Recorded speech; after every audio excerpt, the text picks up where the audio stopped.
Well, hi, this is Josh Nelson. I want to thank you for joining us on another great episode of Plumbing Marketing Profits, where we interview the leading plumbing and HVAC business owners from across the country and really pick their brain on how they're marketing their company, how they're getting the phone ringing, what's worked, and really just get insights that we can leverage and implement in our business wherever we happen to be located.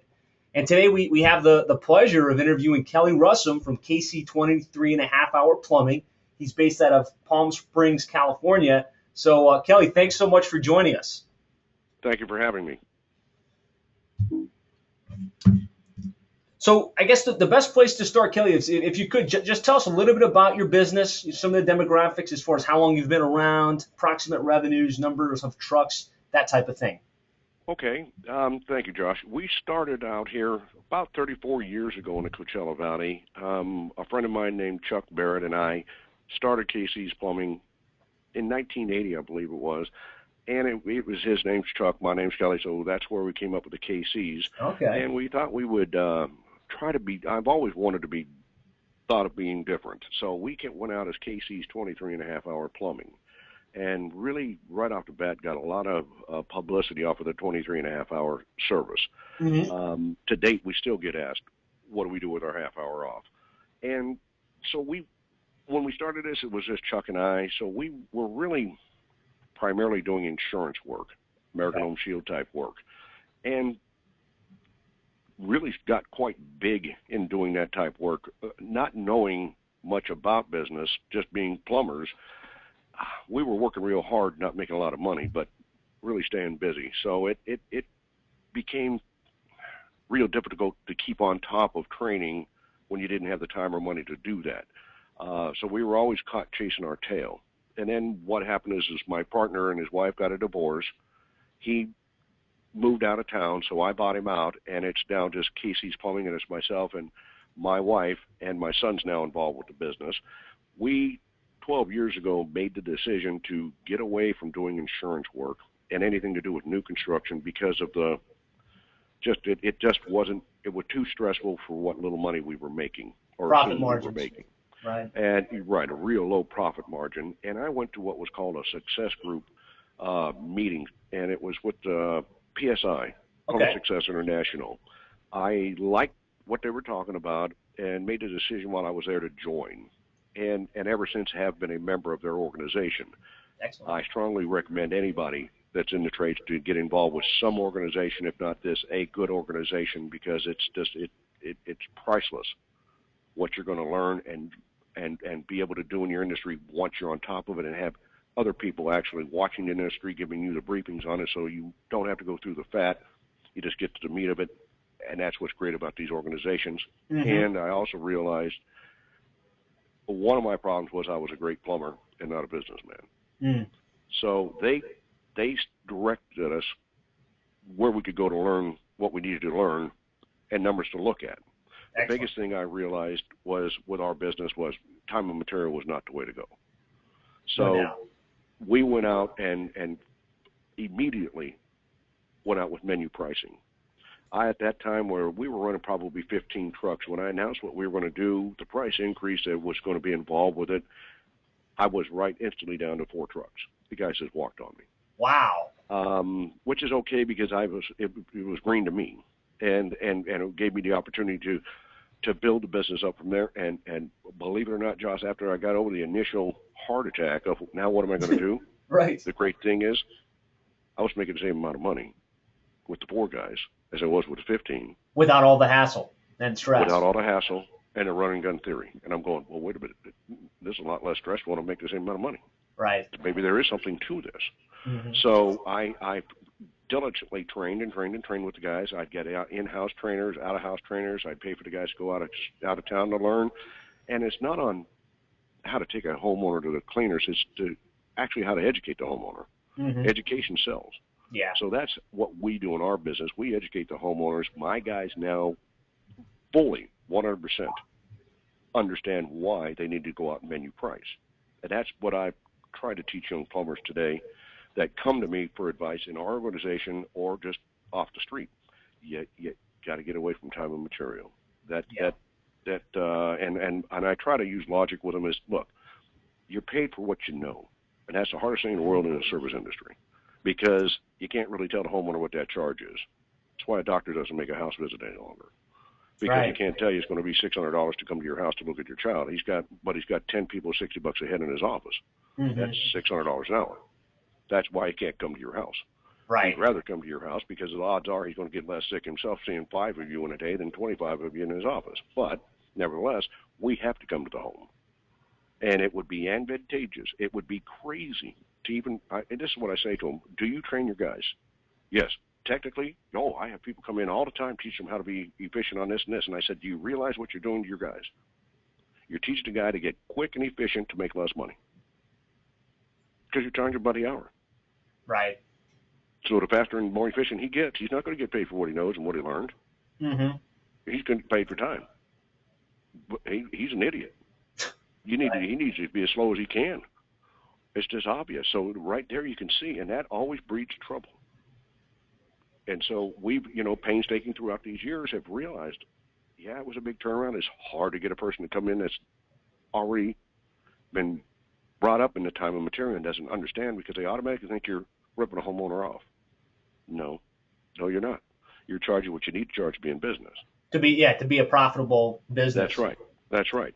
And I realized, Josh, that through this last crash we had, I thought, if it was as bad as it looks and feels, we'd all be in a food line. Why aren't we? And then I had to realize, wow, you know what? There is a reason why there's a 4-year university for business. So what gave any one of us that were great plumbers one day when we woke up, decided after we put in 6 years working for somebody, we're going to go out and go into business without any education. Mm-hmm. And there's where we got our problem in our industry. Right. We're running around being good plumbers, not businessmen. Right. Thinking on the technical side of the business as opposed to the business side of the business. Yes. So as long as, and now I'll give you this, I'm a graduate of the University of Hard Knocks. Mm-hmm. But they pretty much eliminated that school any longer. You can't make the mistakes like you used to be able to make and still continue on in business today. So, and I'm not saying that not to go into business because of being a great plumber, but understand that's what you are. And so what you do is you hire the people to take care of the business side of it for you, and you learn as you're going as fast as you can to watch your own business. But get somebody in there to take care of your books for you so you don't have to stumble through it and make the mistakes. Mm-hmm. You can have somebody answer the phone for you. You don't have to have somebody in the office. It'd be nice if you did, but right now you don't. And everything you need to do to run that business. Again, I'll give you another thing, and that's not blowing smoke up you guys, but I also realize, Josh, look, Kel, you're a great plumber. You have to understand, the yellow pages are going away. Yep, not in my area yet because of seniors. Mm-hmm. But I was just in San Francisco for a weekend with my son, 4 plumbers in the phone book. Now, I know there's a lot more plumbers in San Francisco than Palm Springs. Yeah. And we've got 4 phone books out here. It's not that they don't live up there. They don't use the phone book anymore. We do because of being seniors here. So we're stuck with having to pay that price for the phone books yet. But it doesn't mean we don't have the youth growth moving in here, so we better start looking at how else are we going to be marketing to the young, because they don't use that anymore. Right. Long story short, I kept trying. Everybody that called me, Josh, guaranteed me first page Google. Man, how many of us have got guaranteed that? That's a big page. Right. And so screw it, I'll just do it myself. No, because the minute you learn something, it's already old. That's how much this thing is evolving. Long story short, I came across your company. Now I don't have to have a staff of people doing part-time work on something, me having to pay for it full-time, and it not being right because we're behind. Now I have an organization that takes care of everything I have to do with my online, everything to do with my SEO programs, and on and on. And it's just one person I need to talk to now. Yeah. And do I pay a fee? Yeah. But I have yet to have workman's comp on that fee. True. Or have that fee call me and say they can't come in on Monday because they're sick from partying on Sunday. Yeah. And now I can do what I do to make money. That's called plumbing. Mm-hmm.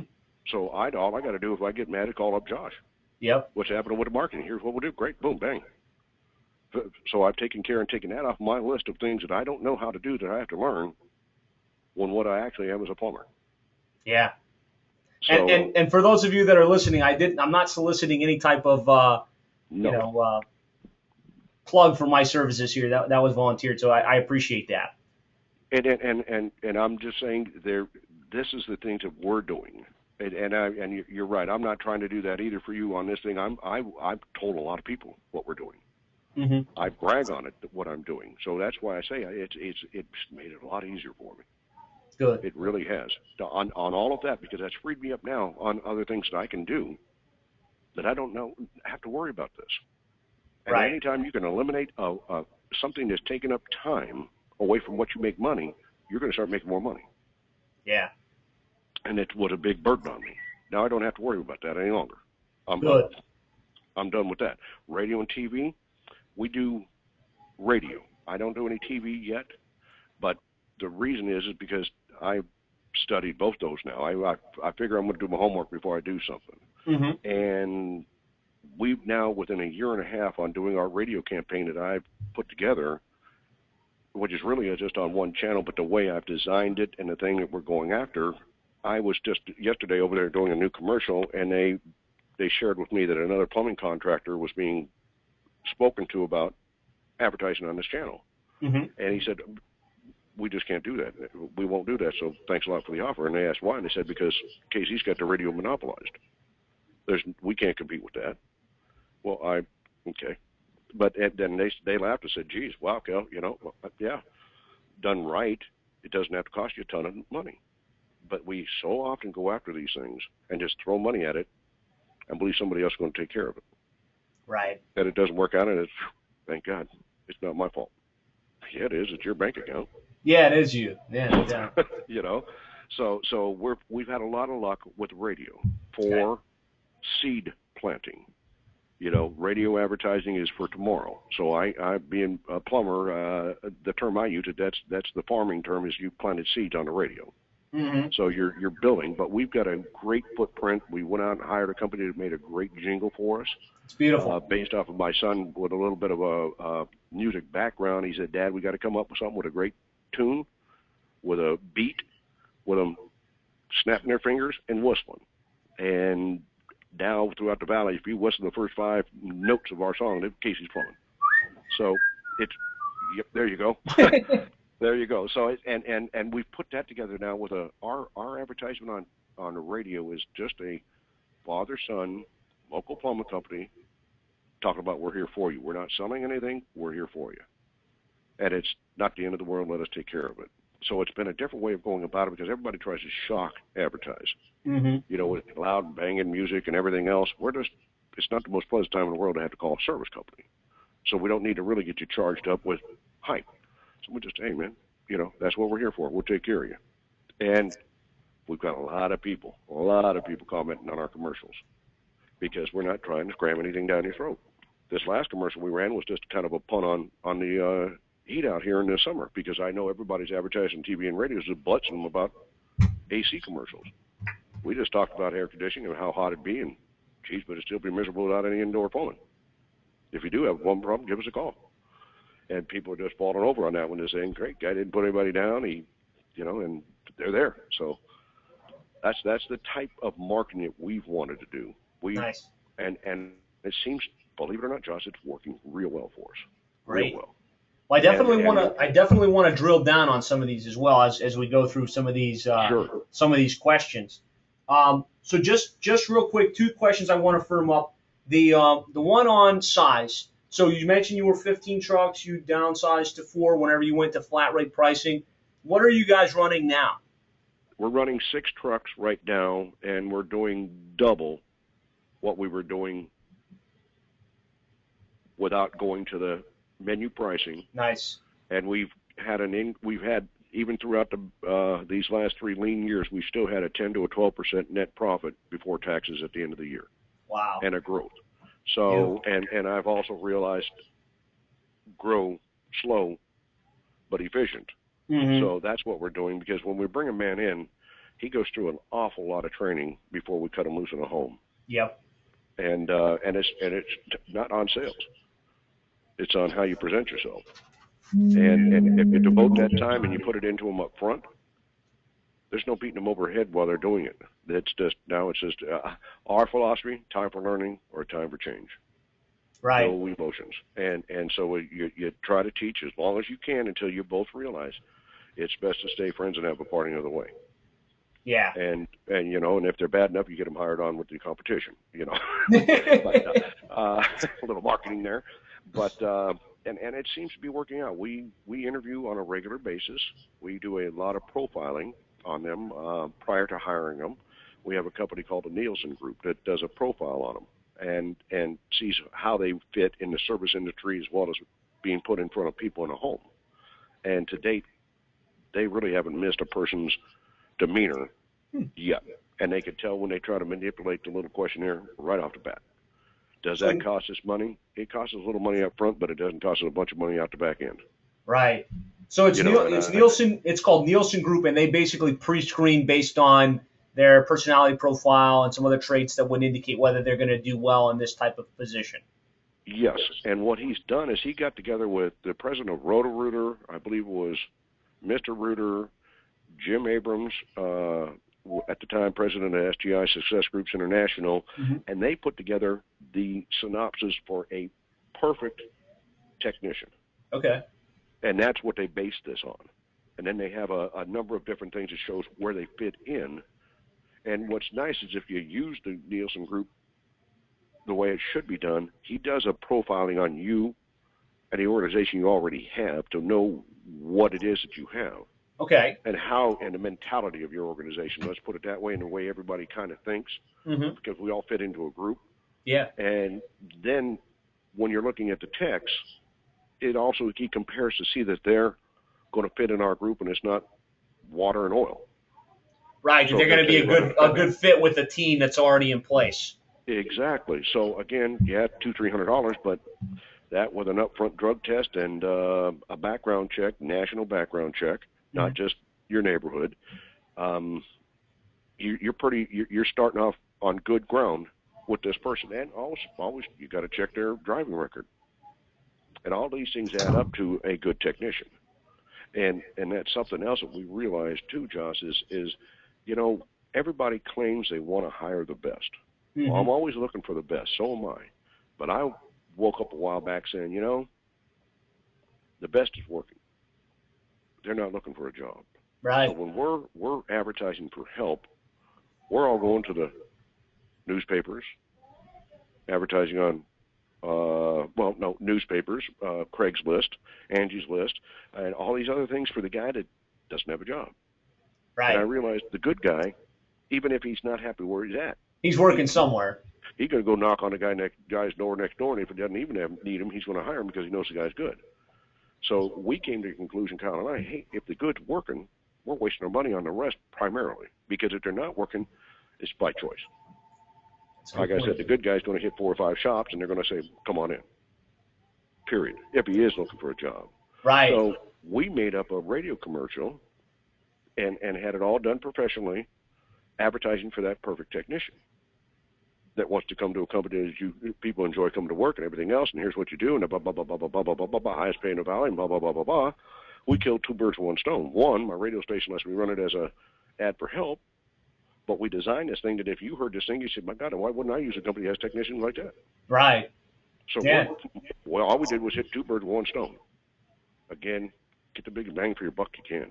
Think out of the box. That's great. Yeah, I mean, because that's a question we get a lot. Is, okay, now our phone's ringing off the hook. We've got a great plumbing business, but we've got a deficit as it relates to finding good quality candidates, good quality plumbers to do the work. And so that's a great idea. And just putting an ad on the job board, you're going to get the people that are sitting on their tail that weren't great plumbers in the first place, or maybe not even going to be very good. Exactly. So being creative. And on the radio, and what you want to run this ad is during travel time, in the morning and in the evening, Monday through Friday. Because what you're catching is that super tech, either on his way to an unhappy job, but it's a job, right, or on his way home from getting his butt kicked by his boss because he was the one that was in the crosshairs at the end of the day and the boss isn't making any money. So you want to catch him on the radio saying, maybe I ought to give them a call. At least see what they've got to say, yeah. Yeah. And so you kind of write that ad, and it's more of a recruiting effort as opposed to just posting a job opening effort. Exactly.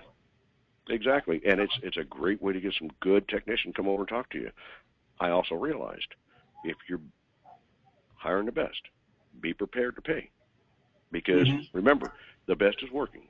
Yep. So I'm going to look at this thing as it were a professional baseball team. I can go out to hire Bobby Bonds, but he's not going to leave San Francisco, even though they've never won a championship, if I'm not going to pay him more than he's getting paid. Yeah. That would be naive. I'm a human being. I'm an adult. I got a family. I'm not going to make your business or fall with your business. You hung a shingle for the best. You didn't realize you're going to have to pay me a little more to get me to come here? Right.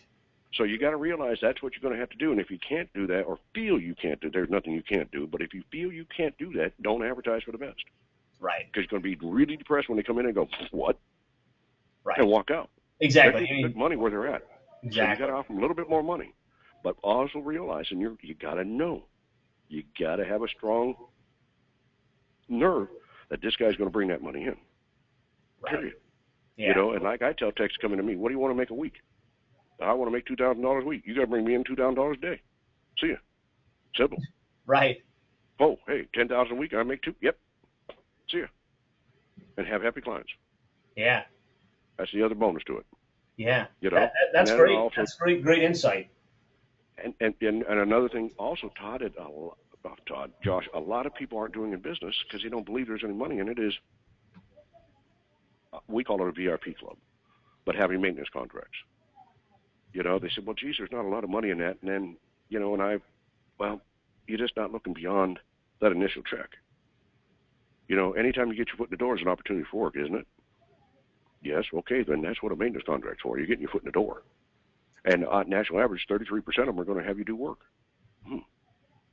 Hey, so in other words, instead of paying for a lead, I'll get you as a client. And 33% of you every year is going to have me do some work. Cool. 33 out of 100 is going to have me do some work this year. Well, all right. And like I said, I came to this conclusion when I was watching TV and the story of Costco. Man gives away everything that's in store. Some of it's at a loss. How's he make $1.5 billion a year? Memberships. Whoa, let me think about that. VIP member. Okay. Then I thought, if I'm ever going to market my business, a businessman's not going to come in and want to hear you talk about how many people you work for. That's great. How many are clients? Here it is. No, you're missing. How many use you regularly? Right. Only you. That's a VIP, or that's a diamond club, or that's a maintenance contract. That's what they're buying. Oh, okay. Now I can put some dollar figure to your business because I got I can see a return. Big part of your valuation or your exit strategy. Thinking long term. Yeah. Yes. And so that's what I had to do that because of cancer. Okay. You know, I bragged about this all my life that I stayed pretty healthy. And, you know, that's another story. My son wasn't going to be a part of our business. He's got a little bit of a marketing background, but he was a professional drag racer. Oh, really? And was scouted and talking with Jack Beckman and Don Schumacher, possibly going into one of their top fuel cars. Went out of the blue, boom, I come down with cancer. Wow. So he pretty much put that on the back burner and came to work here, and now realizes this is where he needs to be, and racing would be a hobby. But and that was 4 times now with the cancer game. But we're beating it, you know. But everything happens for a reason, I think. Yeah. You know? I mean, it makes you look at things a little different. Sure does. But that's pretty much the marketing that we're doing right now. You know, we're not doing a lot of direct marketing anymore because people throwing away most of the marketing stuff. A lot of times I'll find if people are doing a lot of one certain type of marketing, I might piggyback a little bit off of what they're saying and get a bigger bang for the buck. Draft off the promotions that they're running. Right, exactly. And word of mouth. You know, sure. Boy, if you can get a cheerleader, that's a non-commissioned salesman right there. Yeah. And we call our clients within 2 days of every call we run and do a memorable call with them. And we try to do everything we can to get back in your home as soon as possible.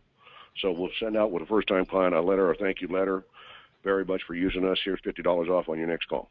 And you'd be surprised how many second-time letters I get in. Yeah. From people saying, yep, here it is, just because of that extra little bit that you went over and above. It's not much, but it's over and above. And we leave people with thought. This doesn't need to really be done today, but it's something to keep an eye on. Oh, and Josh, since I'm in your neighborhood all the time, there's another thought. We got shitty plumbing in our neighborhood. You mind if I stop by periodically to see if that old water heater's leaking? What? Yeah, great. You're not going out of your way. You truly are around there. Right. I guarantee you, about the second time banging on his door saying hi, instead of sitting home bitching about not having work, he's going to tell you, why don't you change that thing, man? I'm tired of seeing you come over. You're starting to worry me. Right. And our guys have gotten to be creative and think out of the box that way. That's good. Our VIP membership also comes with a lot of things for the homeowners, just not going out and checking your plumbing. We'll run a camera down your sewer once a year. We call it a drainostomy. And we explain it to them. House is just like a human being. The older you get, you need to check that drain. So we call it a drainostomy. Colonostomy, drainostomy, same thing. Yeah, clever. So, and you'd be surprised how many of them, once they see what they have, don't want that in there any longer. Trying to fix that. So we do that for a homeowner once a year for free. We'll come out to your house and do that. Once a year for free, we'll come out and flush your water heater. Once a year, we'll come out and tune up your plumbing. Okay. All for a mere $100-some-odd. And you'll get a 10% discount, and my 1 year in-house warranty will go to 2 years on any repairs I do for you. Some leaks and bounds are on top of that. But I tell that to somebody else, Jesus Christ, how's he making any money? He's a nut. Yep, see ya. I'm 3 times in that house, son. 33% of them are going to use me. Right. Exactly. I'm not the idiot. I'm busy. I'm doing the work I need to do, and I'm not getting tired doing it. Yeah. And that's another thing I teach my people. Don't confuse busy with getting anything done. Right. That's run and gun. Yeah. Work smart, and you'll get rich. Mm-hmm. Work hard, you'll get by. Yeah. And you'll have that job just above broke. Just above. Yeah. Yep. Great stuff. What the job is, So, and all my guys, I tell them, hey, man, you're part owner. You're the owner in this business, and the great thing you can tell, and my guys will use that with a homeowner and say, geez, you're a businessman. Why aren't you in business for yourself? My guys that have been with me, well, I am. And the great thing about the business I'm in, I have no risk. And when they ask me, they say, because I walk away from it, my boss takes that, but this is my business. I can make this business or I can break it. It's my choice. Because the more I make, the happier he is. And as we keep bringing in happy clients, there it is. And I tell my guys, look, wouldn't it be great to have a business you own that Friday night you can drop the keys on the counter and say, honey, the weekend's ours. I go home and drop it and say, Saturday I'm going in to see if I can make up some work for the guys on Monday, Connie. See ya. Right. You have the opportunity to go home and drop the keys. There it is. But it's your business. Right. And if you look at it that way and you start training your people that way, they're motivated. Hey, you're right. Yeah. And then my guys also know, hey, look, guys, one thing about business, it looks simple. It's just because it's being run right. Doesn't mean it's simple. It's being run right. Yeah, exactly. And I joke with them. I say, how many times we get called to go out and give a tankless water heater bid, and if you forget it. I just saw it on TV. It should have taken less than it cost to put in a regular water heater. Yeah, I know. In that half hour, this old house took a month to film. Right. But all they saw was a half-hour show. Figuring, tankless is the way to go. Shit, you do that in half an hour. We'll get Charlie in here to just $30 an hour. That's $15. No, that was a half-hour show. It took him a week to rough that in. Right. Exactly. But that's what I try to tell the guys. Hey, let's just do smart work, the right work, and go a little over and above what we offer, and see where we fall from there. Also getting to know your clients on a monthly basis. They're your clients. It's up to you to maintain them because they're going to make you money over the years you're in business. And you're in business working for me. Yeah. You just don't have the risk. So and I'm going to pay half your retirement. Are the technicians responsible for making those follow-up calls then, or do you have an in-house team that does that? Yes, we set up the calls, and the guys go out and do it, or they'll just be in the neighborhood and stop by. That's the greatest thing in the world. You have a client see you knock on their door for no reason. Yeah. Yo, just stop by to say, hi, Josh, I was in the neighborhood. Let me give you one of my cards, and I haven't seen you for a while, and did your son ever make that team? Yeah, he did, man. He did great, too. Yeah, great talking to you. While you're here, there it is. Yeah. Are they all going to have you do that? No, but it beats the hell out of sitting at home wondering where the paycheck's coming from. Sure. That's powerful. And again, you train your people. What would you do if it was yours? Yeah. Because we're all sharing in this thing. You guys have to understand, you guys are performance pay now. Every owner in America is performance pay. We don't have the luxury of work time and material. Even if you are, I'm on performance pay. You Right. won't get the chance to perform. There's no music. Right. Yeah. Yeah. You know, my joy is whistling going to the bank, and that's keeping you busy. Yeah. Smart. You know, we touched So that's what we, you know. we touched a little Go ahead, bit. sir. We touched a little bit on the media that you use. You talked about radio. You talked about a little bit internet. You talked about the VIP plan, and I really feel like your overall marketing strategy really has three core components. It's the message, so what you're seeing in the market that makes you resonate. It's the market, or who you actually have identified as your target client base, and the media. And so, how much? And I'm sure you've done this. I'm just curious. How would you define your target market there in the Palm Springs area? We have a average invoice that we shoot for. Okay. And so now I put that together with the age groups and who can afford that. All right. And we've come to the conclusion in our valley, that's usually from 35-year-old to 80 years old. Okay. And that's the group that I'm marketing to. Middle class up. When I talk to marketing people that want to help me out, you guys, I told you your guys at I forget her name, just helping me out, but she asked, Kelly, where do you want to be? Ranch Mirage is prominently millionaires. Mm-hmm. We want to really saturate that market because not that we won't work for the others, but we know these guys will be there forever. Right. You know, I had some dear friends of mine that used to work for me, went out and went into business for themselves and went under in this last go-around. And one was almost like a son to me, and he still is, but I asked him, I said, did you ever figure out what happened? Economy went south and this and that. I said, Flo, here's what happened, son. The people you were working for couldn't afford you then. Okay, so they really couldn't afford you now. So you went under. Yeah. I'm working for people that are pretty much manage their money, and I'm not putting anybody down by any means. I've identified my market. Right. And now, and as you say, Josh, identify your market and gear your marketing to that. Exactly. And don't just shoot darts in a dark hole hoping you're going to hit a bullseye. Mm-hmm. I tell people, marketing today, you can do it one of two ways. Smart and get people, organizations to do this stuff for you and teach you what they're doing so you can learn it and know where they're going and what you're doing. You got to always know what's happening. You don't have to do it, but know it. Right. Or I say it's crapshoot. You got to take a blind man in a room, point him towards the dartboard and give him enough darts. Sooner or later, he's going to hit a bullseye.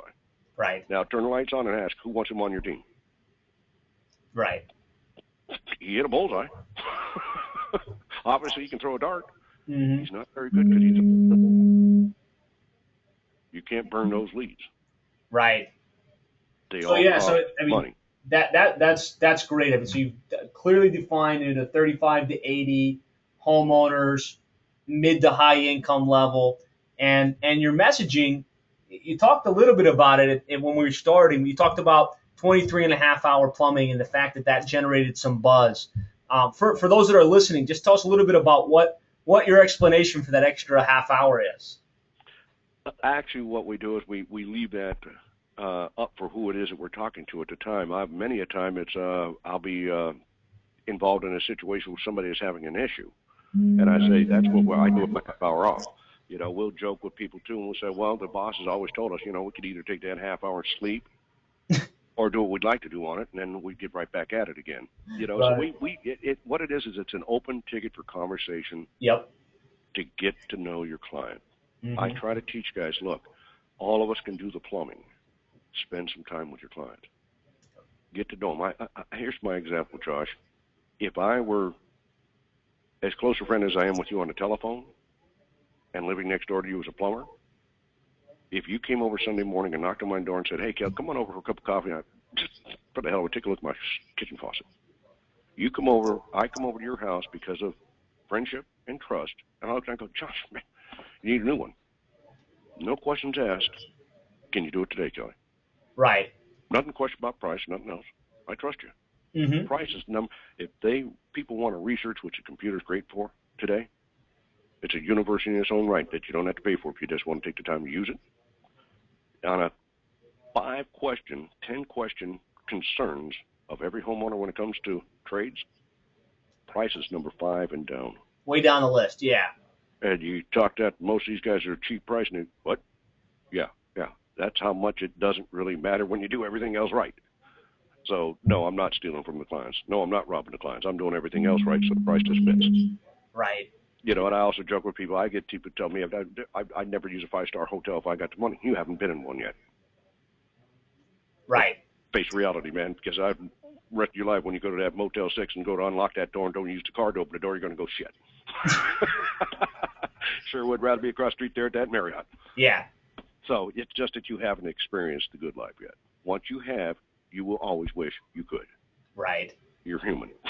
Yeah, no doubt. You know, you're human. We all want better.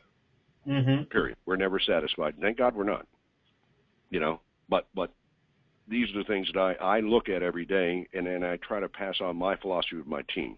Mm-hmm. You know, life can be fun, and now that I've had the cancer, I tell people, you know, unfortunately, you can spend a lifetime having fun, or realize you got a short amount of time and spend that short amount of time, and it'll be a lifetime of fun. It just means once you start having fun, time doesn't matter. You never look back on bad times once you start having fun. Mm-hmm. But if you get into the bad times, that's all you think. Right. Get So stuck it just there. brings on more and more and more. Man, I'm tired of that. You know? Mm-hmm. And so we really work on the mental side, so that everybody's head's there. You know, us that are owners of businesses want to always, we think we're teaching our guys when we'll say chastise them. But if you look at that national average also, take a technician and kind of get on his case in the morning, he's going to produce 35% less for you today. Right. You're better to encourage him, motivate him, and get him in the right mindset. Yeah, and when people go, you know, that's not bad. But let me finish. If you pat him on the back and tell him you're a champion, he produces 35% more. Mm. We got a 70% swing in that, so watch what you say. Yeah. It's not the 35. Listen, it's 70. Yeah. If I can get 35% more out of him patting him on the back, hey, again, your win is going to the bank. Yep. Unless you got into business for ego, and that's the wrong thing to do. Yeah. It's the bank account that matters. Definitely. Period. Pat him on the back and send him on his way. Time for learning, time for change, not a time for beating. Right. Again, no university on business has ever asked you when you came in what kind of business you're going into, nor have they said today's on emotions. Neither one of those matter in business. Business is business. Mm-hmm. Math is math. Period. Yep. So, and there is nowhere in there for emotion, but we all bring it. Oh, yeah. It's a big problem in business today. Because the professional guy says, the Donald Trump's to say, hey, man, no problem, you're fired. And you want to have lunch later? Right. Worst thing in the world for any of us that are bosses is to have to fire somebody. Don't matter. It's the worst thing in the world to have to do. There's shows on that now. Yeah, you think it's easy? Go ahead and you fire him. Yeah. Talking shit on the other side of the desk there, son. Hey, it's tough. It's really tough, you know, to have to send somebody along on their way. Mm-hmm. It's the toughest thing to do in business when you don't know business. Yeah. If you know business and you approached it right, it's an easy thing to do because it's just time for change. Mm-hmm. Time for change. No emotion, time for change. Yep. And we've had those situations, and those people come back and thanked us. They didn't come back and cuss at us or anything else. Yeah. They're going to fit somewhere. It just doesn't fit in your shoe. Right. Quit trying to put a round peg in a square hole.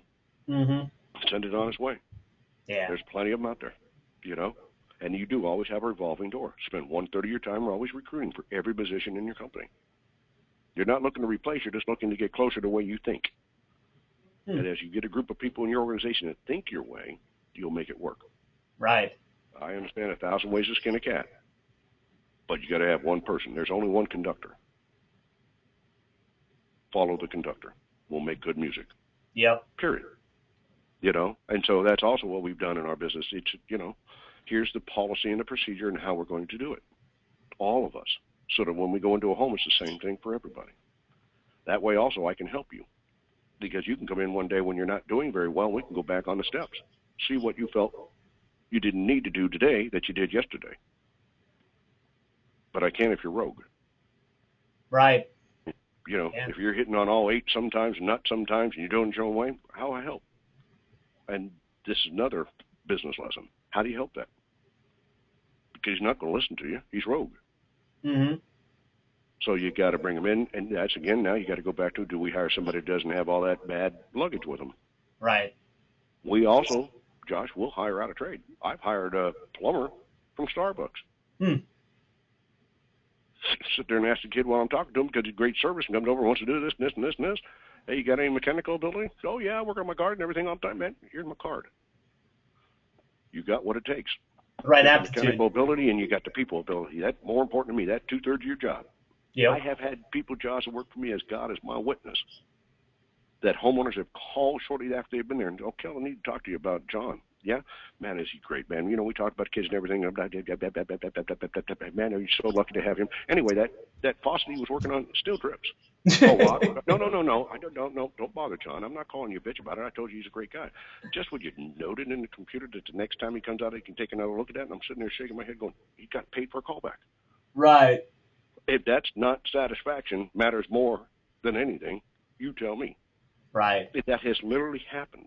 To what it's still not doing it, but don't bother him. Whoa, that is bedside manner. Yeah. That's what needed in a business from a technical side. You can test their technical side real quick, but if they haven't got a bedside manner, it's not MASH. They're alive and watching you. You got to be able to talk. Yeah. You know, MASH is a new construction where there's nobody to have to put up with. You know, where you're a MASH unit, this is live face-to-face. You got to have a personality, and you got to be able to talk to that homeowner and get to know them prior to ever talking business. Yep. And we don't train that in many companies today. We don't train that. And it's client satisfaction. Yeah. My way of putting it, so what? Who cares what's in it for me? That's what we look at every time we get ready to do something, either in marketing or something else for a client. We turn around and say, so what? Who cares what's in it for me as the client? And if there isn't that in there for them, we're not going to do it. Right. It does, because again, this is dollars.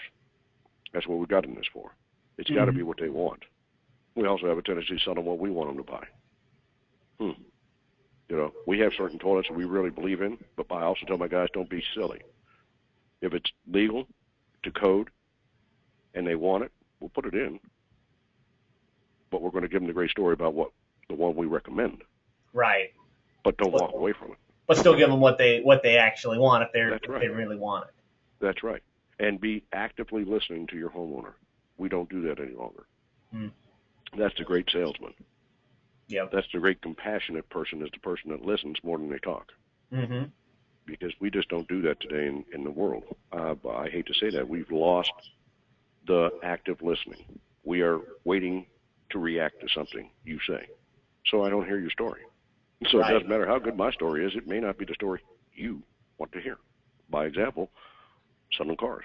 I'd be a great used car salesman or a car salesman. I'm going to get to know you, and I'm going to ask you, so how long have you had that car, Josh? Great. What do you like about it? Well, I like this, I like this, like that. It could change anything. What would have been? I didn't like this, didn't like this. What do you guess I'm going to show you? I'm going to show you the car with all the lights.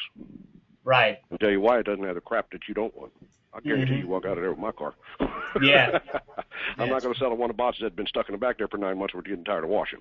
The rest of you guys chase that one. I'm going to sell this guy what he came in here for. Exactly. And that's asking questions, getting to know your client. I tell my guys too, hey, look, until the day you knock on the door and ask them if you can look at the plumbing, there's no reason to come back here saying they didn't want something. They called us. That's like the fire department coming back and saying they just couldn't afford us. Well, right. They called you. They called us. There's a reason for that visit. Exactly. Nobody's bored to the point yet in America that they're going to call a plumber for the hell of it. Just for the fun of it, right? Yeah. So they called you. You walked out there with nothing. Where do you think the problem is? Them or you? Right. We made a mistake. Let's sit down and figure out where we are so we can correct that and not do it again. And collectively as a group, we'll let everybody know what we've done so that nobody else makes that mistake. That's how we all learn together. Yeah. You know, instead of staying stuck on a problem, beating a guy over the head, it's a time for learning or time for change. Time for learning, time for change. Time for learning, time for change. Yep. I'm tired of telling the guy, okay, then it's time for change. And he knew that. If you were clear with him coming in the door, this is what I'm going to do, he's going to know when he gets walked out the door. Hey, it's time for change. You and I both agree to that. It's been 12 times we've done this. It's over. So I got to sleep, you got to sleep. See ya. Right. Next. You know, and you got a list of people. And another thing keeps guys on their toes, everybody in your position, from your CCRs to your dispatcher to your person answering the phone to your general manager. Yes, every one of those jobs got a help wanted sign out there. You looking to replace me? No. You worried? No. Well, then you won't have a problem interviewing that person for your job. Because I also made it clear, Josh, my business will never have a business for somebody to just work for. I don't care if you came in here to answer the phone or to sweep and wash the windows. You're coming in here understanding I expect you to be running this place one day. Or I don't want you on my team because you don't have to drive. I want. Right. In my company. You have the ability, no matter where you start in this business, to be running it one day. And that's what I expect. If not, see ya. I have that leadership and drive component to them. And they're out, yes, and this all sounds like I said, yeah, great, if I could, I wouldn't. And Jim Abrams used to get in all the time thrown in his face. Well, if I had the luck to have the people you got, if I had the luck to people, if I had the people around me you got, he said, do you think they fall out of the sky? Right. He finally got tired of it, and he put out a DVD like you do and sent it to all his members saying, do you really think these great people fall out of the sky, or do I hire and fire until I get them? Mm-hmm. And, yeah, you're right. Eventually, you start attracting nothing but the best. Right. So, yeah, he does have that luxury now where he's not really feathering through a bunch of junk to get to the good. Pretty much the good coming knocking on his door saying, you ever get an opening, I want to work for you. Right. Yeah. I'm not looking right now either, but if you get an opening, call me. Okay, here's my card. Now you know you're on the right path. Right. So you got people walking up to you saying, hey, man, I don't know if you're hiring right now, but when you are, here's my card. Man, you working for Roto-Rooter, huh? Yeah, just give me a call. Hey, we got to be doing something right. Right. And again, the best recruiters you have in the business, if you train them right, is your own people. And if they're not willing to go out and train for you, recruit for you, one, they're fearful of their job. Two, they don't want to have to try hard. Three, you need to get rid of them because their job's not threatened if they're doing their job. If they're doing what they're hired for, there's no threat. So why wouldn't you want to go out there and get the best to work side by side with you? Right. Fear that you might lose your job. Well, then all that is psychologically is you're not performing to the best of your ability in your mind. Try a little harder, you won't worry. Yeah. Give me 100%, man, and that'll be enough. It'll be it's a moot point at that point. You don't have to worry about anything. Yeah. But those that are worrying, we got to sit down and talk because there's something you could be doing that you're not. Right. There's no reason you're worrying about your job. Oh crap, I might have to heat it. Yep. Or the old motto, hey, if everybody that's complaining around here would do half of what they think the guy next to them should be doing, we'd be looking 100% better. Because I hired you to do your job, and you're watching him not do his job, and you're running over here telling me that. Whoa, do half of what he's supposed to do, what you think he should be doing, and I bet I'd be a lot farther ahead with you. Because I didn't hire you to tattletale. Right. No more than I have a second son, so the first one can come home and blame him. Yeah. And these are just the fun things and the things that we do around here that make it enjoyable.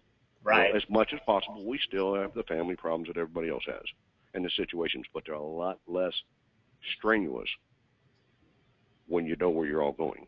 Right. But life goes on, you have bad days, and everybody has those bad days. But you can deal with that when you all are capable of having open communication. Right. And that's basically what's helped build our business, and we've gotten such a tight, small group.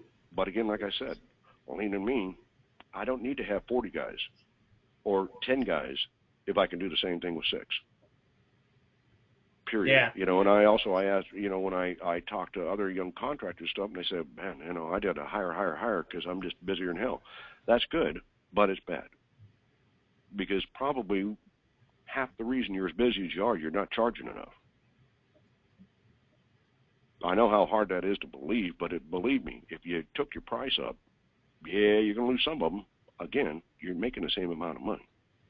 And those that you lose, you're going to lose anyway. When Charlie goes into business and finds out what you charge a little less. Understand that. You don't have them as clients. You have them because of price. Get that out of your mind because a good client doesn't care about price. Right. Period. Okay, so raise your price when you got too much work. Just enough to see, and then when they start falling off, okay. But your great clients, they're going to stay with you. And now you're working less, you're working smarter, and making more.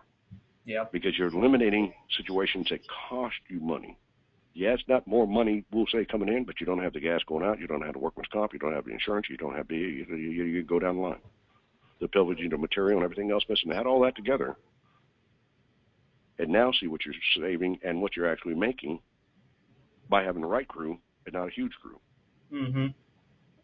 That's how we are doing it. That's why we are very selective when we take a person on now, for any position.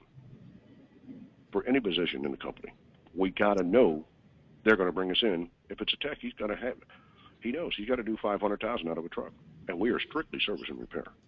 We do no new construction, very little repipe work. If we do any repipe work, I don't even advertise for it. It's for my clients, because I know my clients will pay the price to have it done right. Mm-hmm. So I'm not going to compete with the rest just to get to work. Right. And I've also trained my people, we can go broke not working. Why work hard and go broke? Yeah. Not that that's my choice, but if I'm faced with going broke, I'm going to do nothing. Sure. Yeah. Rather do nothing if you're not going to make it. Yeah. Why have work your knuckles to the ground into the grave for nothing? Yeah. So we work just smarter. That's it. And then when we do pick up, I'm now to the price range that I can start putting on more plumbers and not having to raise my price, because it's the quality that's making our growth. Mm-hmm. And the marketing that we're doing is not price. Right. It's not price. We used to have on our invoices, we're thinking about going back to it, a return card that had a questionnaire on it. And one of the things I would always ask for is comments, and I would get, God, yes, we use you again, yada, yada, yada, yada, you're fantastic, everything you say. And the one thing that would tickle me, that I look for on every one of these cards, a little pricing, a little more the next time, and then followed up with, but I would use them next time. They're my plumbers. Mm-hmm. That's what I want to hear. Right. Yes, I want you to brag to people you pay a little bit more for. First off, people want to brag that they pay more. People don't realize that. Yep. People don't understand that. And anybody says, no, the guy that bought the Mercedes is going to brag about it. The guy that bought the Yugo's hiding it. Right. Yeah. We love to spend money on what we want to spend it on. That's Mm-hmm. the key. Not on what you want me to spend it on. So find out what they want to spend it on and sell that to them. You'll become very rich. Yeah. Because we all want to buy and we all want to have, it's a human thing.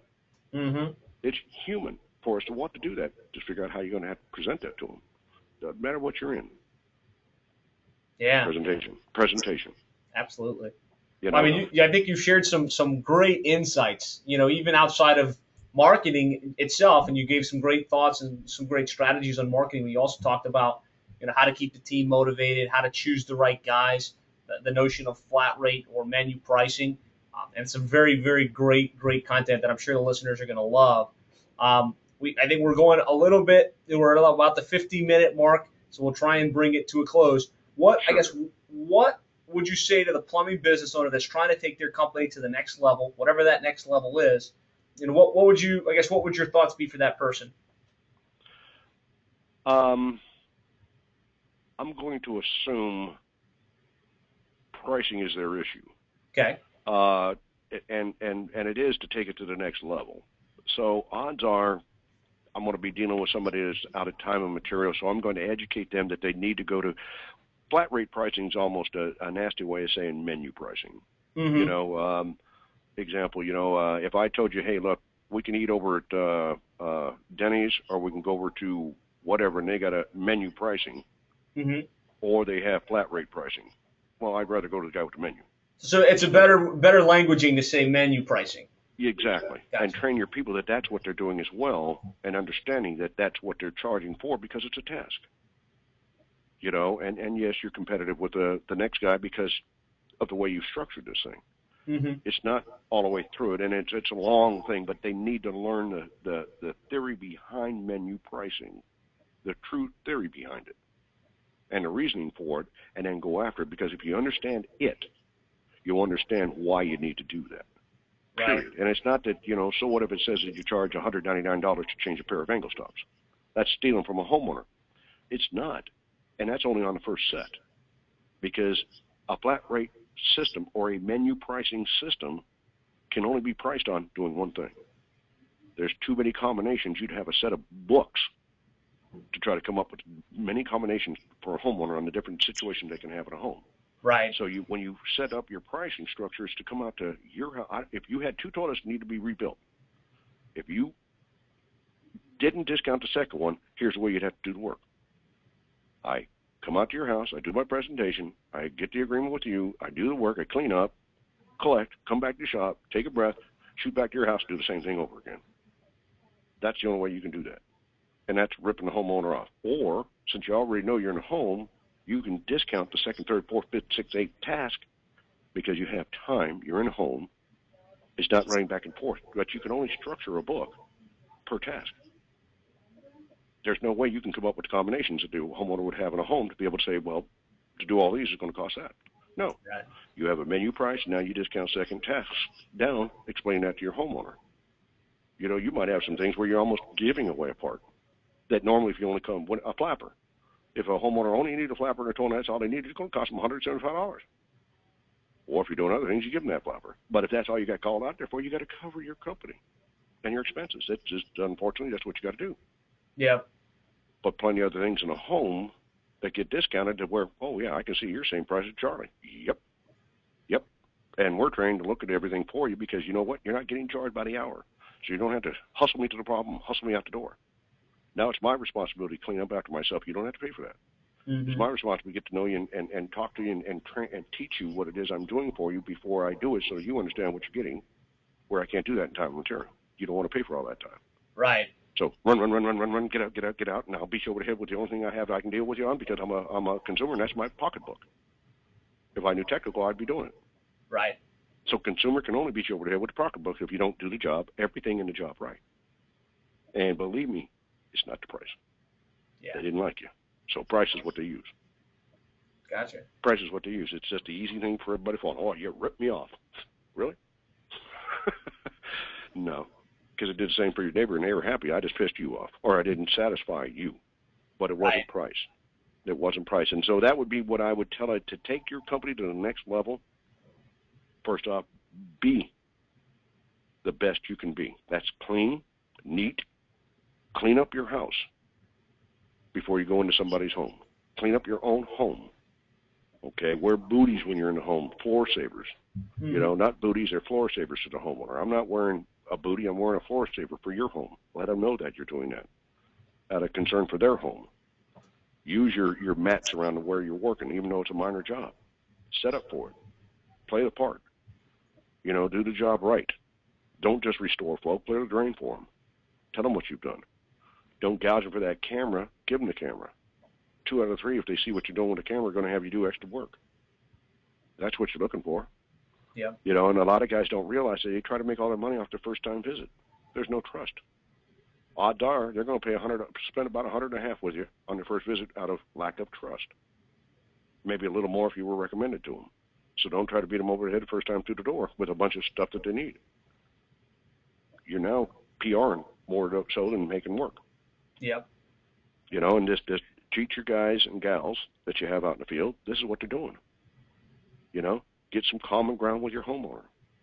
Like I said, if I come over to you, if I was the plumber, Josh, and came to your house on Monday and told you need a new faucet, you'd ask me why, because you don't know me and you don't trust me. Mm-hmm. But since I'm your neighbor and we have coffee together, we've gone fishing a couple times, bowl. Hey, Kel, you think I need a faucet? Put it in. Right.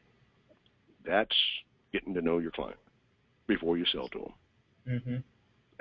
And you're not going to rip a friend off either. So I'm talking ethics now. Yep. You know, and am I saying every time something needs to be changed? No. That's not the mentality of flat rate pricing or menu pricing. But it is right to ask your client a few questions, such as, so tell me, Josh, how many times have you had somebody out here work on this faucet? Well, they come out a couple times a year. Really? So do I want to continue to do that, or do I want to put a new faucet in and give you a 5-year ironclad, don't worry about it, warranty? Hey, real easy when you explain it to them that way. No doubt. Eventually, you're going to pay that to me. I'm the Fram guy. So if I explain it up front, I'm just saving you that grief and time and giving you 5 years. That's also where our minimum warranty start on a fixture replacement is 5 years to life. So, and it's always in-house. It'll be my company, you see. We have another ironclad policy in my company that if we come out on something we install new for you a second time in the first year, we're coming out with a new one. You didn't buy a lemon for me to come out and fix it no matter how many times I said I'd warrant it. You thought you were buying new. So you're going to get a new one, and we'll take it back to the manufacturer because I made clear with my manufacturers that's what I do. And if you want me to sell your product, you're going to understand that. Mm-hmm. When I send it back to you saying, didn't work. Right. And those are little things. I've got an ironclad policy in our company, warranties. If you can give me an apples-to-apples bid to what I'm doing for you, this is my guys talking to a homeowner, we will match that price and give you $150 in future work, free. So why wouldn't you have me do the work now? I'm here. You take off work. I can get that water heater installed for you right now. Have your wife in hot water tonight. You won't have to take another day off. All you got to do is call around town and try to beat my price legitimately. I'm going to have you do it. Go ahead. My company never gives you no warranty, even though I know some things can't be warranted. But that's a ironclad. I'm going to badmouth you when it breaks. Right. Here, I'm not giving you a warranty. So here's what I'll do for you. If this does not work for you in the next 30 days, it fails, I'll come back and credit you half of what I did today towards what I recommend, putting a new one in. How's that sound? Great. I'm willing to roll the dice with you. Me too. Instead of telling them going out the door, okay, man, remember, there ain't no warranty. Oh, really? And you charge me what you charge me, huh? No, there is no warranty, but I'll credit you half of this, and I'll come back. I tell the guys, that's getting your tip up front to do the right job out the back end. Right. Instead of having a badmouth you for charging what you charge and you won't even come back. Mm-hmm. You know? And these are things just in-house training, over and over with you guys. Give that A service, and your price can really, it's not going to be a problem. If you have a lot of business, raise your price accordingly, because you're going to get to your market. That's what we did. We got to where our market is now, and we know what our market will sustain. And we know they'll be there tomorrow, no matter what happens. Right, because you were selective with the target market you chose to work with. We started with the cores and worked ourselves to the premier beer. Mm-hmm. But we had to start out with the bottom to figure out where our market was going to come from. Right. So we started out working for everybody, working our ways in the ground, ourselves in the ground, wearing out our trucks and everything else, and we crept up on the scale. So, okay, right here is nice. This is level. Now we're growing at a steady rate. That would be growth off of our marketing program and our word of mouth. So we know now we're growing the way we should grow, and it's growing because of these reasons. Now we can just take this bad boy and maintain the crop, and she's going to be good at the end of the season. And that's how we grow our business now. Nice. And we continuously grow 10 to 12% a year. So we're not going to outgrow our pants. We're not going to have to grow and then close. Everything is thought out. You know, and it's taken me 35 years to get here. That's why I love to try to help the young guy. No need to get bruises on your knees. You can get there quick, a lot quicker if you get the right advice. Yeah. And I want to see everybody succeed. You know, I'd rather, that's another thing, don't teach them what they need to know for fear of them leaving you, but be prepared in case they stay. Because that's the other side of it. They're probably going to stay, but you just didn't teach them. I'd rather have everybody knowing what I know, because they're all going to price accordingly now. Now the chip's going to fall under the client satisfaction instead of price. Because so many people going into business in the plumbing, and the minute they get that license in the mail, they call the first three guys in the phone book, what do you charge? And then they go tell the wife, well, we charge a little less, we ought to be successful because we haven't got the overhead you got. Right. How do you figure that? Well, Jim, you're a plumber. That's how you're figuring it, man. Be careful. You got a lot more overhead than I got. You're huge. Not spread my overhead. You small. You ain't got nothing to spread it on. You're a single piece of bread. Right. Your overhead falls on you. And the easiest way for me to tell your little one-man shop that is any hour, minute you put in your business that the check's not coming in, it's called overhead. So if you sit there at 10 o'clock making out bills and everything else is an IR one, you're a prisoner. Yeah. Because I'm not even doing that with my business. So that's that one-man band. Yep. You know, you've eliminated vacations, eliminated holidays if you're legitimately going to be in business as a one-man band. Because your clients are going to continue to have plumbing problems. And you'll lose them if you're not there for them. Yeah. So it's not good to be the one man. You end up being a handyman now. Is what it is. Because you can't sustain a living. Not a good living. That we all thought we could, because we don't have to put up with the other, whatever you put up with employees. And again, time for learning, time for change. Yeah. Well, that was a great interview. I think anyone listening to this is going to take a number of great nuggets from it. So I want to thank you on behalf of myself and anybody listening for sharing the insight and sharing the knowledge and for your time. I want to thank you too, Bud, for everything that you guys are doing for us on the side, away from this as well. You know, it's always nice to know what you're doing is right, and you guys are on the right path with what you're doing. Good. Good. All right, Bud, and anybody that wants to talk to me, they can get a hold of me through you if they want to, and I'm here for anybody that wants to just talk. You know, and I'm not here to tell you you're doing anything wrong. I'm just here to make suggestions, and you make the choice. I believe in giving you choices today. So all I'll do is give you some other choices to think about, and you go on your way and figure out which way is best for you. Excellent. Is the way I look at things. So anybody ever wants to talk, I'm here. What would be the best way for them to reach out to you if you feel comfortable sharing that? Going to my regular email address, just out to myself, which would be K, like Kelly, D, Debbie, Russum, Russum, at AOL.com, and just address it that it's to Kelly, and I will always get back to you.